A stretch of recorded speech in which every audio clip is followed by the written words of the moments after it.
ڕەهەندی پێشاتەکان بەرنامەکە هەفتانەیە پشکا کوردیە دەنگی ئەمریکایە لە واشنگتن. معتبر شێروانی vê بەرنامەی ڕاستەوخوا بڕێوە دبە و گوهدار و بینەرژی دikarin بەشدار بن.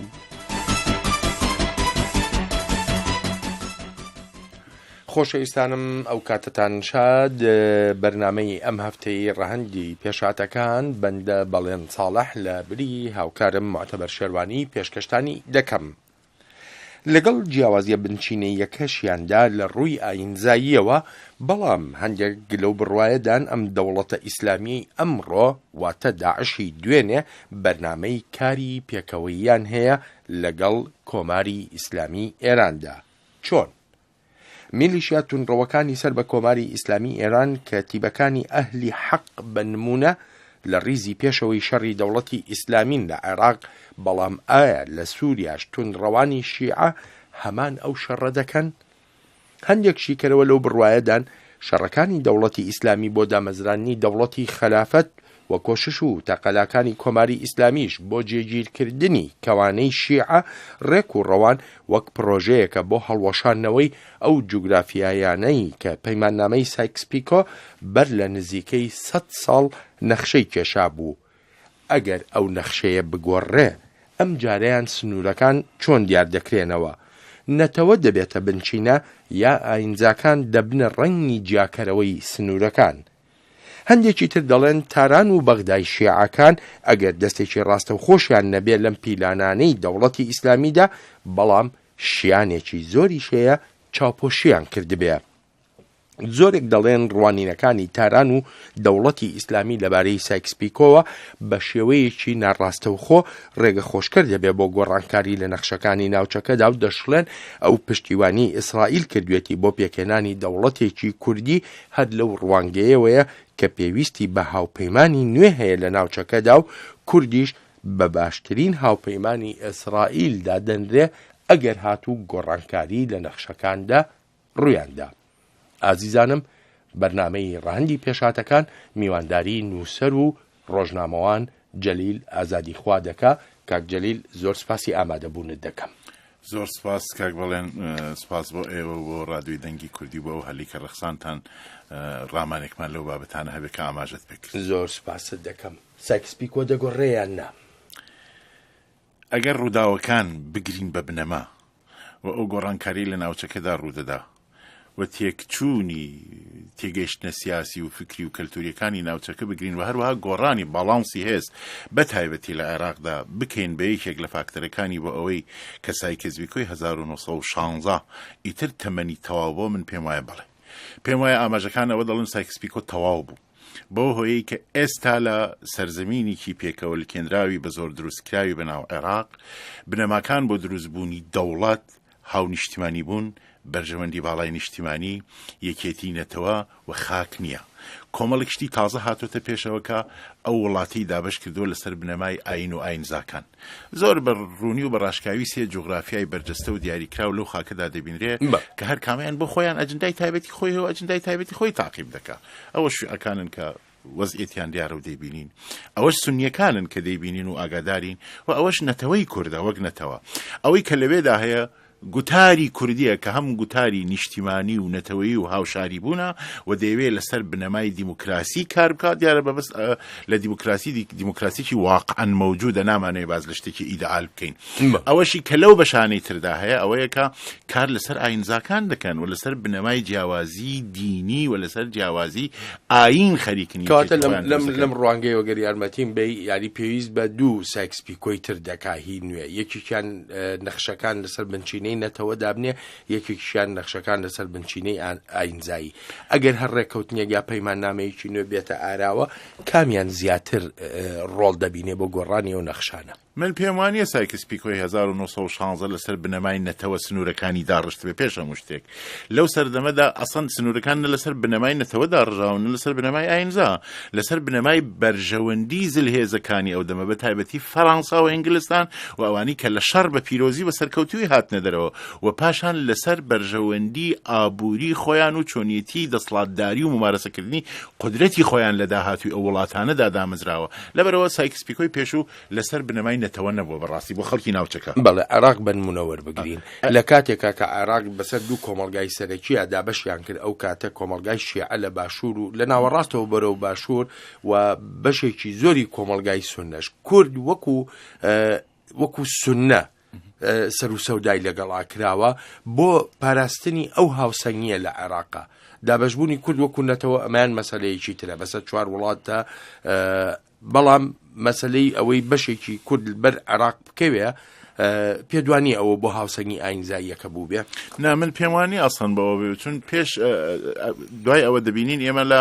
قەراردادی سووردا یا سیڤەردا ئەگەر سەیری دەکەین لە 1920دا لەدایک دەبێت ئەسان بەحسی مەسئلەی کوردستان و ئیالەتی مووسڵ بەجیا دەکرێت و یەکێک لەو مەسەلە مهمانەیە کە قەراردادی سیڤەر یا سوور باسی دەکات دێت لە لۆزان هەڵی دەوەشێنێتەوە لەبەرەوە کورد بەڕاستی لە چوارچێوەی جوغرافیایەکی سیاسیدا بە زۆر پێک دروستکراوە پێی دەڵێن عێراق نەوەک شیعە نەوەک سونەت تەعاملی لەگەڵ نەکراوە وەک نەتەوەیەک تەعاملی لەگەڵ کراوە کە بەردەم هەوڵدراوە بنبڕ بکرێ ژینۆساید بکرێ ئێمە هەموو حکوومەتەیەک لە دوایەکانی عێراق بێنین تواشا بکەین و ئەزموونی بکەین سێ دەسڵاتی ممارەسە کردووە دەسڵاتی مەلیکی دەسڵاتی جمهوری و بە ئێستلاح دەسڵاتی دیموکراسی لە 2003 بەملاوە کە ئەسڵەن تایفی ترین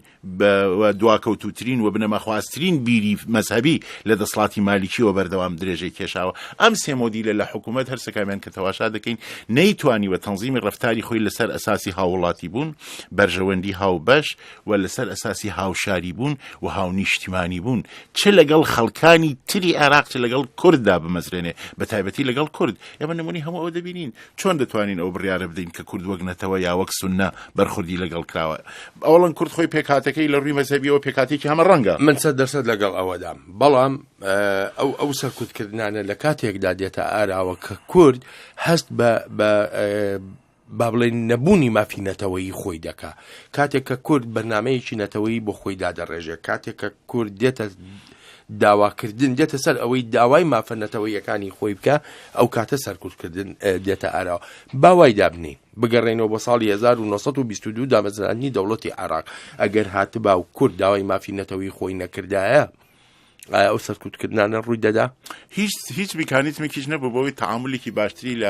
لەگەڵ بکرێت لەگەڵ ئەو شیعانی کە لە 1922 تا 2003 کرا هیچ میکانیزمێک نەبوو هیچ زەمانەتێک نەبوو بەوەی کورد ئەگەر داوای مافە نەتەوەیەکانی خۆی نەکردایە وەکو کەمە نەتەوەیەکانی تر وەکو ئاینزاکانی تری ناو عێراق سەرکوب نەکرایە من یەک نمونەی زۆر زیندوو دەدەم کورد لە ڕووی ئاینزاوە هەمە ڕەنگە هەموو دینەکانی تێدایە و یەکێک لە فاکتەرە هەرە گرنگ و باشەکانی میلەتی ئێمە ئەوەیە کە هەمە ڕەنگە بۆ نمونەوە باز لە کوردەفەیلەکانی ناو عێراق بکەین کوردەفەیلەکانی ناو عێراق دوو دەستە بوون دەستەیەکیان ئەو کەسانە بوون کە بە هۆشیاری نەتەوەیی خۆیان و بە تێگەیشتن لە مافە نەتەوەیەکان لە هەموو شۆڕشەکانی کووردا ئامادە بوون و ڕۆڵی بەرچاو کاریگەری و کولی لێکراوی خۆیانیان هەبوو بەشێک لەم کوردانش لە بەغدادا دەنیشتن کە کاروباری بازرگانی و ئابووری و کەلتوری و کۆمەڵایەتی خۆیانیان ئەنجام دەدا بەبێ ئەوەی چەکدار بن بەبێ ئەوەی لە گوتاری سیاسی کوردیدا هاوبەش بوون حکوومەتە یەک لە دوای عێراقیەکان خراپترین بەڵایەن بەسەرداهێنان ناردنیانەوە بۆ ئێران بەناو معاودین ماڵ و مڵک و سەروەت و سامان و ژیانیان مسادەرەکردن و بردنیان و بەزل و بەخشیشیان پێوە کرد لەبەرەوە دەبینین بەڕاستی ئەسڵ خودی بنەمای دروستبوونی دەوڵەتی عێراق لەسەر بنەمایەکی ئیمڕۆژیانە و لەسەر پەیوەندێکی کۆمەڵایەتی و لەسەر پەیمان نامەیەکی کۆمەڵایەتی و لەسەر سۆزدارێتی بۆ خاک و هاونیشتمانی بوون دروست نەبووە دەسڵاتێکی دیکتاتۆر بۆ هێناویانە سەپانویانە بەسەر عێراقدا و ئاکامەکەشی ئەمەی کە دەیبینین ئەم وڵاتە ناتوانێت ئیستقرار پەیدا بکە بەوەی بەڕاستی هیچ میکانیزمێکی تێدا نییە کە بتوانێت یەکێتی ئەم خاکە قوبڵکە لە ڕووی فەرهەنگیەوە تەفاوتەکە زۆر گەورەیە یعنی تۆ دەبینی سێ کەلتور سێ فەرهەنگ سێ نەوگوتاری ئیجتیماعی سیاسی و حتا ئەخلاقی لەم وڵاتەدا وجودی هەیە لە ڕووی زیندگی ئیجتیماعیەوە هەیە لە ڕووی زیندگی سیاسیەوە هەیە لە ڕووی ئەعتقادات و تێڕوانینەوە هەیە ئەمە شتێک نییە کە تۆ بتوانی بە زۆر بەیەکەوە گرێ بدەیت بەنابەرین ئەمڕۆ یاسبەی لە هەر دەرفەتێکی مێژوویدا کە بڕەخسێ ئەم لێکترازانە تۆ پێم دەڵێ عێراق بۆتە پرۆژەیەک بۆ هەڵوەشانەوە بەڵێ کورد لە بەغدا چیەکە من پێم وایە کورد دوو ڕەهەندی ڕەچاو کردووە کە پێم وایە ڕەچاوکردنی هەردوو ڕەهەندەکەش بە باوەڕی خۆم خراپ نییە بە شتێکی دروستی دەزانم لە قۆناغی ئێستادا بوونی کورد لە بەغا بەم مەفهومەی کە هەوڵ بدەن بۆ دروستکردنی دەوڵەتێکی بنکە فراوان کە دەوڵەتێکی کۆنفیدراڵی بێن نەفیدراڵی، چون ئازمموی فیدراڵی لە عێراقدا بەشکست گەشت. دیمان ناتوانێت وەڵام بداتەوە ئەسڵ ناتوانانی حکوومەتێکی فیدراڵی لە عێراقدا هەبێ. لەبەرەوە کورد ئەگەر بتوانێت دووسێ مەسئلە ئێستا لەوێ جیا بکاتەوە. یەک مەسەلەی ناوچەدابڕاوەکانی کوردستان کە کەوتوتەوە دەست هێزی پێشمەرگە و حکوومەتی هەرێم، مەسەلەی سەروەت و سامانە سروشتی و کانزایەکانی کورد، و مەسەلەی دروستبوونی سێ دەسڵاتی هاوسان و شانە بەشانە لە عێراقدا، دەسڵاتێکی کوردی، دەسڵاتێکی شیعە و دەسڵاتێکی سونی، و لە یەک کەلامدا دروستبوونی کۆنفیدراڵیەک لە عێراقدا کە لەسەر بنەمای بەرژەوەندی مشتەرەک، ئەمنیەتی مشتەرەک و هاوپەیمانی مشتەرەک و حقوقی مساوی دروست بێ، کارێکی بە دروست و بەڕەوای دەزانم لە ئێستادا. ئەمە یەک لەو نقطانەیە کە دەکرێت لە بەغاوە کورد ئەمە تعقیب بکە. بۆ تعقیب ئەمە پێویستی بە مشارەکەتی چالاک هەیە لە بەغدادا، چ لە ئەنجومەنی یاسادانان، چ لە دەسڵاتی جێبەجێکاری، و چ لە بەشە سەربازی و ناوەندەکانی تری وڵاتی عێراقدا و لە بەشەکانی تری ئەم وڵاتەدا دەبێت کورد بوونێکی فعال و چالاکی هەبێ. ئەمە یەک لایەنی مەسەلەکەیە. لایەنی دومیش کورد مافی خۆیەتی تا ئەو شوێنەی کە دەکرێ و دەتوانێ و بۆی دەکرێت هەوڵ بدا کام کۆنفیدراڵیە دروست بکە ئەگەر بە ئاکامیش نەگەشت لەسەر بەرژەوەندی سربەخۆیی کوردستان خۆی کار بکات. و من پێم وایە ئەمڕۆ دەرفەتەکە لە بارترین دەرفەتە لە ڕووی تاریخی و سیاسی و اجتماعی و اقتصادیەوە بۆ سربەخۆیی کوردستان، بە تایبەتی لە ڕووی ذهنیەوە لە منتەقەکە و لە ناو عێراق و لە جیهانی ڕۆژ ئاوا و دەرەوەدا. لەبەرەوە هەردوو ئەجندا کە پێکەوە ببرێتە پێش، من بە کارێکی درستی دەزانم. بڕیار نییە کە ئێمە وتمان سربەخۆ کە ئەمڕۆ باسی سربەخۆیی دەکەن بەیانی یەکسەر ڕاستەوخۆ سربەخۆ بووبی. سربەخۆیی پرۆسەیە، ئەو پرۆسەیە دەبێت بە شێوەیەکی دروست بچێتە پێشەوە. هەموو محاسەبەتەکانی اقتصادی و اجتماعی و ئابووری و پەیوەندیەکانی منطقەیی و جیهانی و دیپلۆماسی لەسەری کاریگەریان هەیە. کوردیش دەبێت پرۆژەیە بێتە ڕێوە کە من پێم وایە پرۆژەکە بەباشی دەباتە ڕێوە و بوونیشی لە بەغدا بۆ تعبیر دەکەم کە دەیەوێت حکوومەتی کۆنفیدراڵی بنکە فراوان دروست بکات. کاک جەلیل دەگەڕێەوە بۆ وڵات پەیوەندیی تەلەفۆنیمان لەگەڵایە کاکوونەر کەرکووکی لە بەلژیکەوە. کاکوونەر ئەو کاتت باش فەرموو برای من. ئەم کاتتان باش بەڕێزان. بەڵێ من وەک پەیوەندیم وەرگردووە لەسەر ئەو بەرنامەیە لە سەبارەت بە چۆنێتی داعش و سایکس بیکۆ و دەوڵەتی ئیسلامی کە ئێستا خەلەفەتیان داناوە و بە پشتگیری چەند وڵاتێکە کە بەرنامەکە بە تایبەتی ئەوەی تیان نووسراوە کە ڕژێ کۆماری ئیسلامی ئێران ئایا پشتگیریان دەکات. بەڵێ لە هەمان کاتە دەوڵەتی داعش و ئەو چەتانەی داعش کە دروست بوونە لە بنەمایە ئەمانە ئەگەڕێنەوە بۆ قاعیدە دروست بووە لەسەر سەلەفی وەهابیەکان و لەسەر ئیسلامی توندڕەوەکان. ئەوەش لە دوای ئەوەی کە سایکس بیکۆ لە ساڵەکانی 1916 کە جیابوونەوەی لێ دروست کرا نەخشە جوگرافیەکی نوێیان بۆ ڕۆژهەڵاتی ناوەڕاست دانا. لەوە بوو کە هێزە دەریچەکان، هێزە گەورەکانی دنیا لە هێزەکانی جیهان بە عسکەر و بە جوندی کە توانیان ئەو ناوچانە مەقسەد ئاوا گۆڕانکاری بەسەردا بێننەوە. ئێستا لەم کاتەیە کە دنیا گۆڕانکاری بەسەر هاتووە، نایەنەوێت چیتر مەقسەد کەسی خۆیان یاخود هێزی سەربازی لە ڕۆژهەڵاتی ناوەڕاستە جێگیر بکەن و بە کوشتی بدەن. ئێستا هەستان بە دروستکردنی چەند ڕێکخراوێک. ئەم ڕێکخراوانە ئەگەڕێتەوە بۆ دروستکردنیان کە ئایا خۆیان لە دوورەوە بەس لێ بڕوانن و وەکو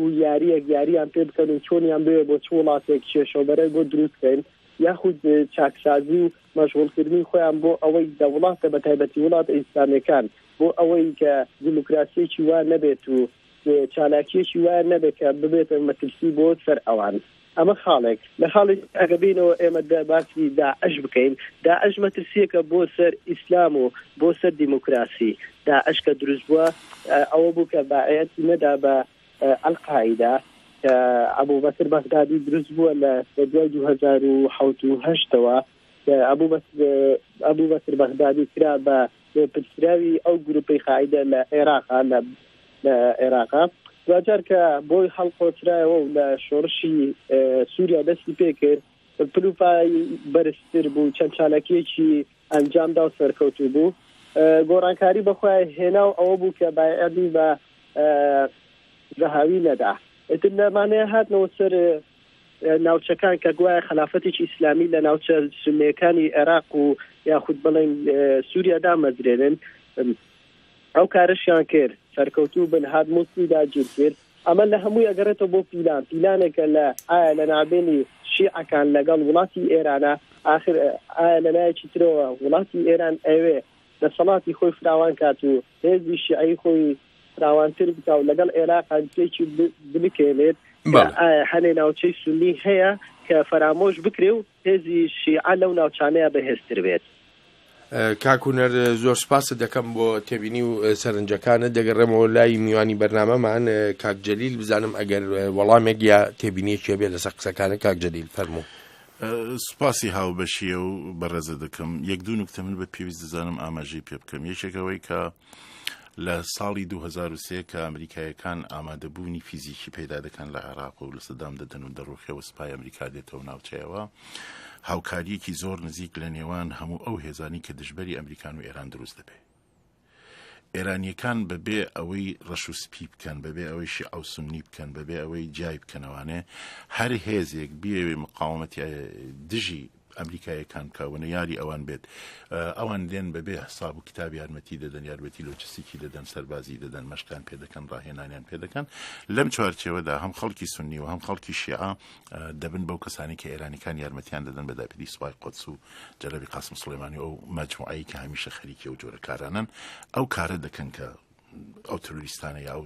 نەیارانە بە قووەت دەکەن. بەخشێکی پێشتری ڕابطەی ئێرانیش لەگەڵ ئەلقاعیدە هەبووە لە کاتی خۆیدا. بەشێکی زۆر لە سەرانی ئەلقاعیدە لە ئێران پەنادراون دوایەوەی کە لە ئەفغانستان دراوە وەزعەتی لە ئەفغانستان دروست بوو. هەتا کوڕ و ژنەکەی بن لادن دەنگۆی ئەوە بوو کە لە ئێران بوون. ئەم پەیوەندی و ئەو پەیوەندیە دوو پەیوەندین کە دەنگۆیە گومانی ئەوە دروست دەکەن داعش دیسانەوە پەیوەندێکی تونند و تۆڵی لەگەڵ ئێران هەبێ و هەروەها لە سووریادا وەزعەتی سووریە وەزعەتی تایبەتە کە ئێمە دەزانین. ئێرانیەکان گرێویان کردووە لەسەر هێنانەوەی لمانەوەی ئەسەد، بۆیان مەسئلەکە مەسئلەیەکی مهمی ئستراتیژیکەوە هەموو پەیوەندی ناوچەی و جیهانی و ئیقلیمەکەی خۆیانیان تقریبا لەسەر ئەوە ڕلە کردو کە بتوان ئەو ڕژێمە بێڵنەوە بە تایبەتی لەگەڵ ڕووسەکان و چینەکان. لەوێدا هەوڵێکی زۆریاندا کە هێزە ئیسلامیە توندڕەوە سەلەفیە جەهادیەکان بێنە پێشەوە بە ئەوەی بە ڕۆژ ئاوای نیشان بدەن کە لەم وڵاتەدا هێزێک نییە کە جێگەی ئەم دەسڵاتە بگرێتەوە. ئالتەرناتیڤ و هێزی جێگرەوە ئالتەرناتیڤ و هێزێک نییە کە بکرێ ئەتیمادی پێ بکرێ. لەم بەستێنەشات دەکرێت یارمەتی داعشیان دابێت و هەوڵیان دابێت کە داعشیەکان یارمەتی وەربگرن بە ئیزافەی ئەوەی هەر لە منتەقەکەدا هەندی حکوومەت گومانی ئەوەیان لەسەرە کە یارمەتی داعشیان دابێت. ئەم نوکتەیە ئەگەر نا ئێستا لە عێراقدا و بە تایبەتی لە جوغرافیای سوندی نشینی عێراقدا من بۆ خۆم قەناعەتمەوە نییە کە ئێران هات پێ یارمەتی داعشی دابێت، چون ئەسڵ لەگەڵ بەرژەوەندەکانی لەگەڵ سیاسەتی لەگەڵ تێگەیشتنی و لەگەڵ جەما حزبی و فکرەکانی نایەتەوە بەڕاستی. کاک جەلیل، کاک ئازاد کەریم لە تۆڕی کۆمەڵاتی فەیسبوک بۆی نووسیوین دەڵێ بۆ چوونێک دەڵێ مالکی و ئێران خۆیان دەستیان هەیە لەو پیلانانەی کە ئێستا لە عێراقدا و لە سووریاشدا دەکرێت و مەبەستی شێلەوە مەبەست نزیککردنەوەی وڵاتی یەکگرتووەکانی ئەمریکا و کۆماری ئیسلامی ئێرانە. شتی وا ڕێی تێدەچێت؟ من بۆ بە خوێندنەوەی خۆم و بە تێگەشتنی خۆم ناتوانم باوەڕ بۆ شتە بکەم. تەنها شتێک کە دەتوانم بیری لێ بکەمەوە لەو چوارچەوەیەدا سیاسەتی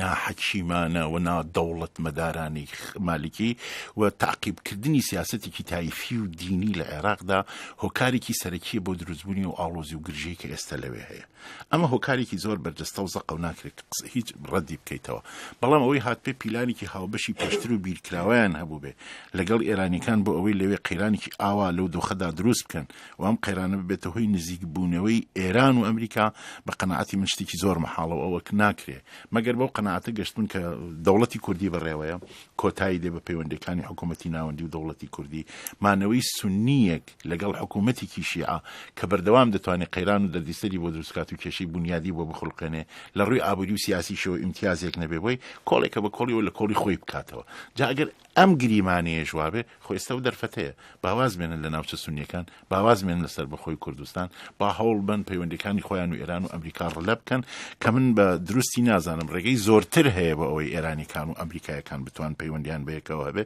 مەسئلەی منتەقەوە بەرژەوەندی هاوبەشیەکان لە منتەقەدا زۆر فراوانتر لەوان و هەروەها دانووسانی فایلی ناوچەی ئێران یەکێک لە مەسەلە مهمەکانەکە ناکرێت لە هیچ معادلەیەکی منتەقەیی و جیهانی و ئابووری و سیاسیدا حسابی بۆ نەکەی. کۆمەلگای نێونەتەوەی دەگاتە ئەنجام لەو دانوستانە ناوچێدا کە بە تایبەتی ڕۆژی 20 مانگ ئیدی دواوادەیە بۆ گەیشتن بە ئەنجامێک. من پێم وانێ بگەنە ئەنجام. من پێم وانێ ممکنە بگەن بەڵام من بە هەموو ئاماژەکان کە دەیبین و بە وەزعێتی ئێران و بەو اتفاقاتانی کە تازە پێش هاتووە و خودی ئێرانیەکان دەڵێن نزیک بووینیتەوە لە بوونبەست من تەسەورم ئەو نییە بگەنە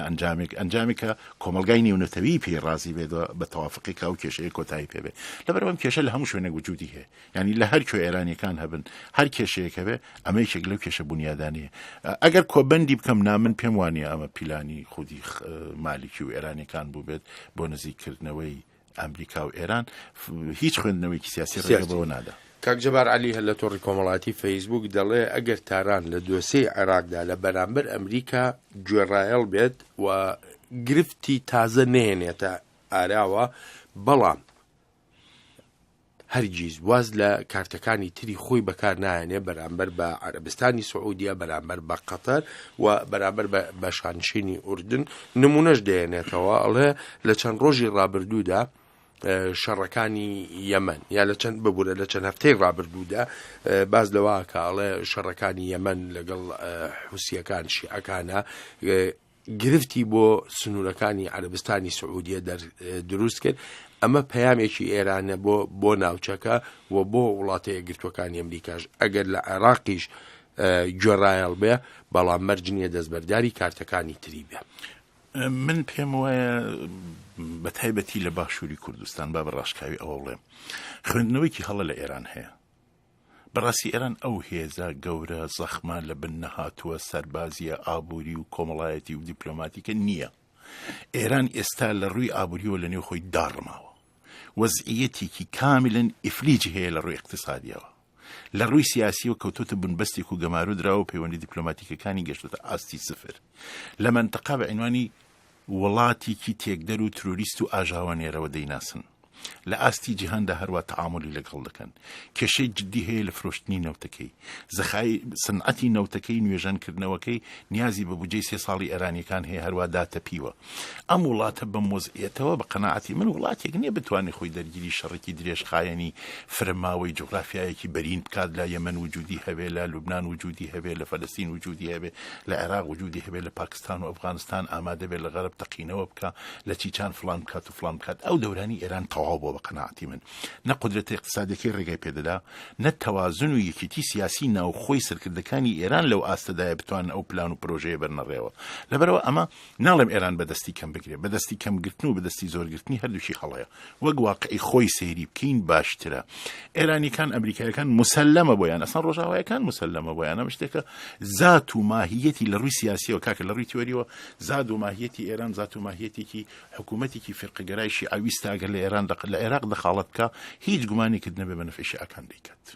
بۆ سەرکوتکردن و قڵاچۆکردنی و هێزانی کە ناچنە ژێر ئوتوریتە و هژمۆنی حکوومەتی شیعە و حکوومەتی ویلایەتە فەقیهی مالیکیەوە ئەو دەخاڵەتە دەکا ئەمریکایەکان نایانەوێت ئەوە پێش بێ ئێمە باوەقعەکە ببینین ئەمریکایەکان هەزینەی زۆریان داوە لە ڕووی سەربازی و مادی و ئەسکەریەوە کە توانی بێتیان حکوومەتی دیکتاتۆری عێراق و سەدام بڕوخێنن ئێستا ئامادە نین بەجێ بێڵن بۆ ئەوە لەوێ حکوومەتی دیکتاتۆری دینی تۆکرات دروست ببێ واسن تەن بەوە نادان ئێرانەکان جگە ئەمە لە عێراقدا هیچ ڕەهەندێکی تر و هیچ ئەجندایەکی تر تعقیب ناکەن ئەیپاراستنی کەوانەی شیعە تاران بەغدا بەیروت ئەم کەوانی شیعەی کە لە مێژەوە باسی لێ دەکرێت لە بەرامبەر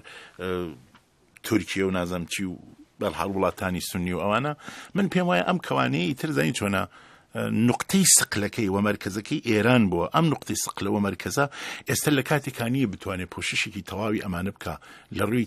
تەکنۆلۆژیەوە لە ڕووی لۆجستیکیەوە لە ڕووی فکریەوە و لە ڕووی سیاسیەوە فقط هێشتنەوەی بەو حاڵی کە ئێستا تایەتی وەزعی ئیدئال و ممکنی ئێرانە من پێم وانێ توانی پێشڕەوی هەبێ ئەگەر نەچێتە دواوە پاشەکشەی پێ نەکرێت سەنگەری تر بەجێنێڵە من پێم وایە زۆر بەوە ڕازیە لە وەزعەتی ئێستادا کە هەیەتی ئێمە باش بزانین ئێران ئەگەر توانی مداخلەی جدی هەبوایە ئەگەر توانی دەستێوەردانی هەبووە ئاوا بێدەنگ نەدەبوو مداخلەی جدی دەکرد دەستوەردانی جدی دەکرد و غەرب بەڕاستی هوشیارە لەوەی کە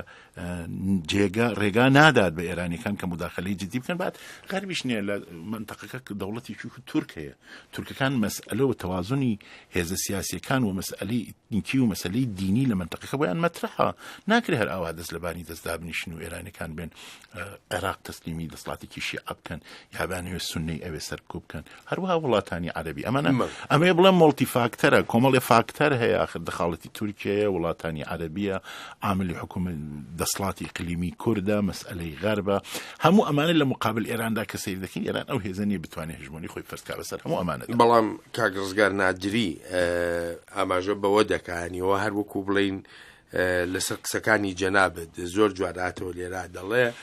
ئێران هەر کاتێک کە بیەوێ قاسمی سلەیمانی دەنێرێ بۆ هەر شوێنێک بێ بە تایبەتیش بۆ عێراق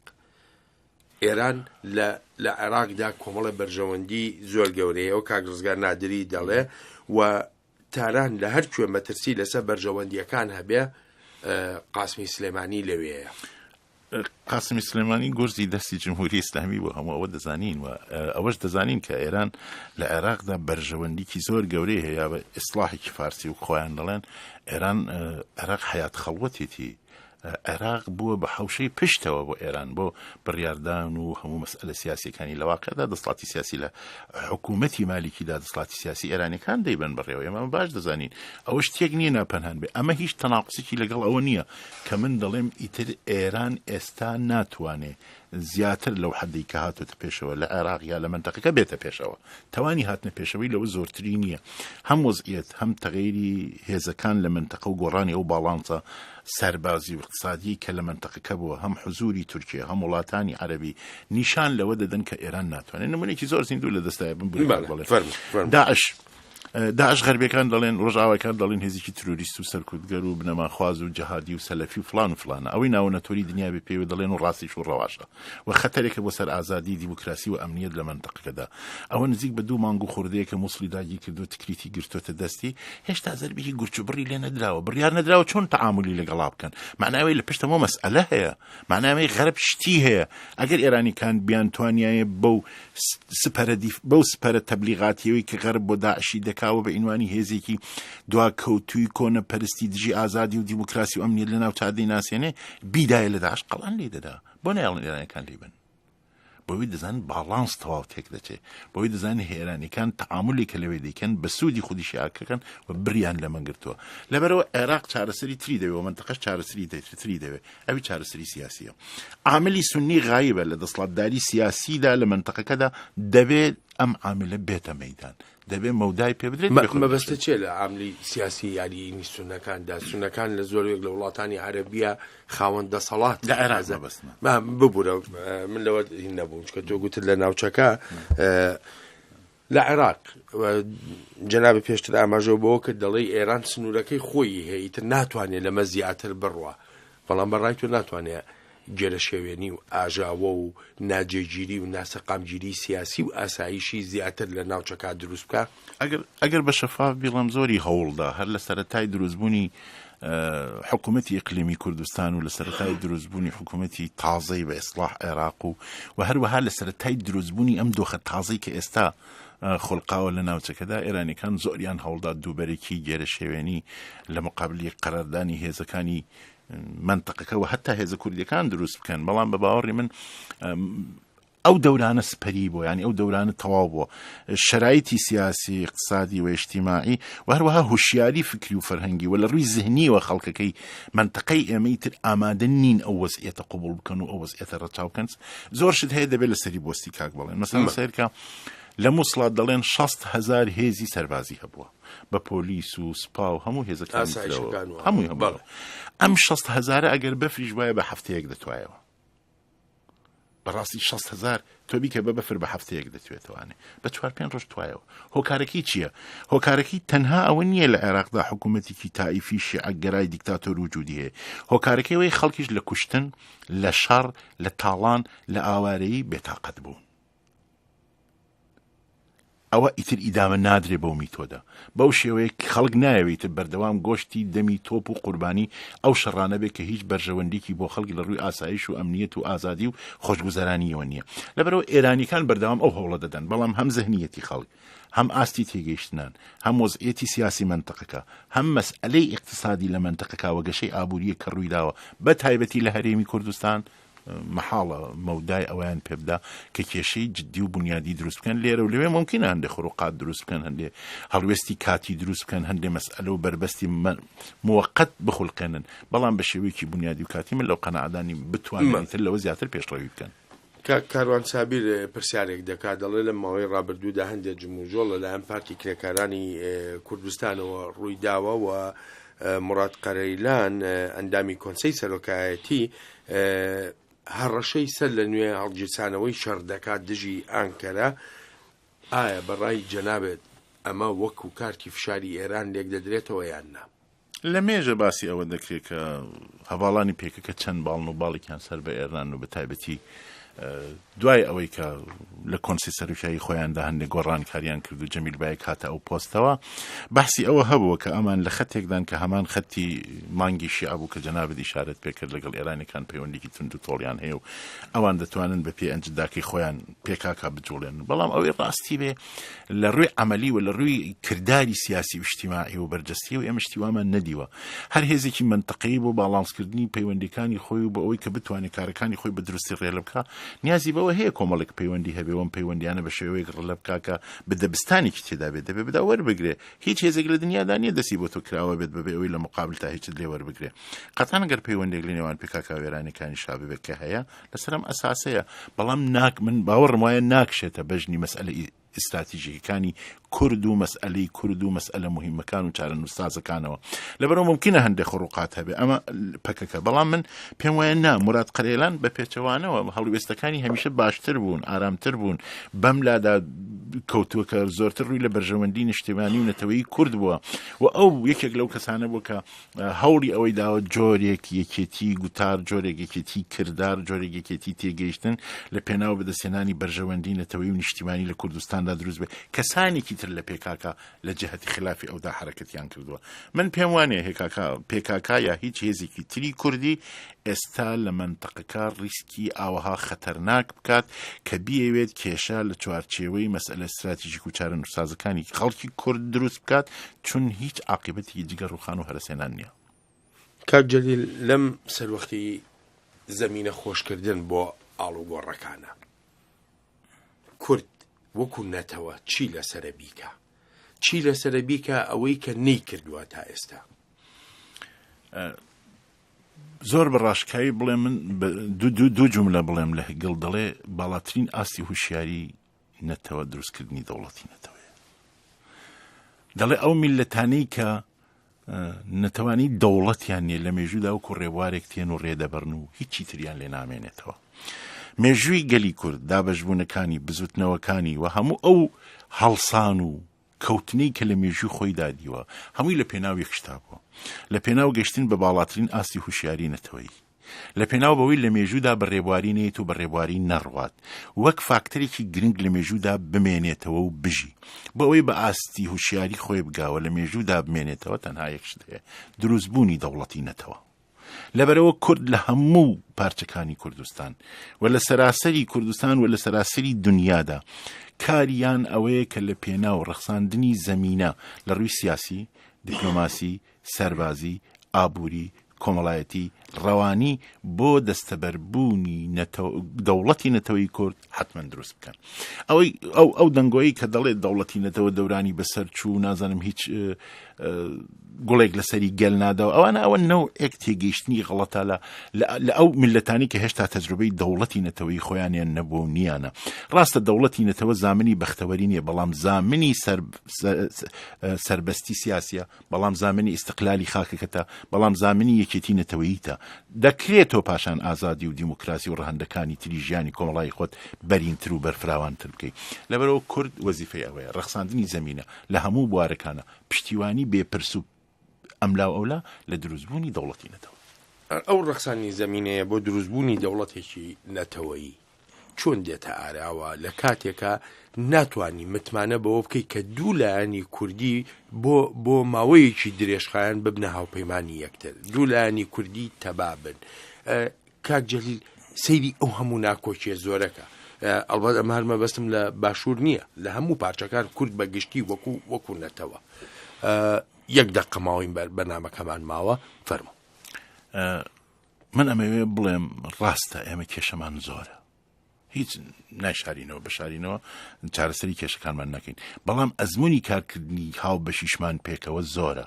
نمونەی یەکێتی و پارتیە توانیوانە کاری گەورە بکەن لەگەڵ هەموو ئەو خلافانی کە بەیەکەوە بوویانە، لەگەڵ هەموو ئەو مشکلاتانی کە بەیەکەوە بوویانە. هەندێک کاتیش بەرژەوەندی هایەک دێنە پێشەوە کە ئینسان دەبێت لە هەموو بەرژەوەندیکی تر تێپەڕێت لە پێناوایی بەرژەوەندی باڵای نیشتیمانیدا. پێوەری نەتەوەیی بوون، پێوەری ئازادی خوازی، پێوەری دیموکراسی و پێوەری کورد بوون و پێوەری یەک کەلیمە شەرافەت و ئازادی ئەمڕۆ هەوڵە بۆ دروستبوونی دەوڵەتی کوردی و ئەمە بەرژەوەندی باڵای هەموو کەسێکە. هیچ کەس ناتوانێت لەمە دەرچێت، دەرچوونی لەمە مساویە بە مەرگی تاریخی خۆی. کاک جەلیل زۆر سپاست دەکەم بۆ بەشداریت لە بەرنامەی ئەمڕۆی ڕەهەندی پێشاتەکان. زۆر سپاس بۆ جەنابتان و بۆ گوێگرانی ڕێدەنگی سپاس دەکەین. ئەلبەتە ئازیزانم سپاسی بێپایانم بۆ ئێوەی خۆشەویستەکە تا ئێستا لەگەڵماندا ماونەتەوە تا بە یەکگەیشتنەوەی داهاتوومان کە ڕێک پاش 2 کاتژمێری ترە. ڕێز و خۆشەویستی شوان ڕەشید دەرهێنەری بەرنامە، خۆشم بەڵێن ساڵح و هەروەها ئەندازیارانی دەنگ و وێنە پەسەند بفەرمونون. هەر لە خۆشیە جێتان بێڵین. ئێرە واشنگتنە دەنگی ئەمریکا.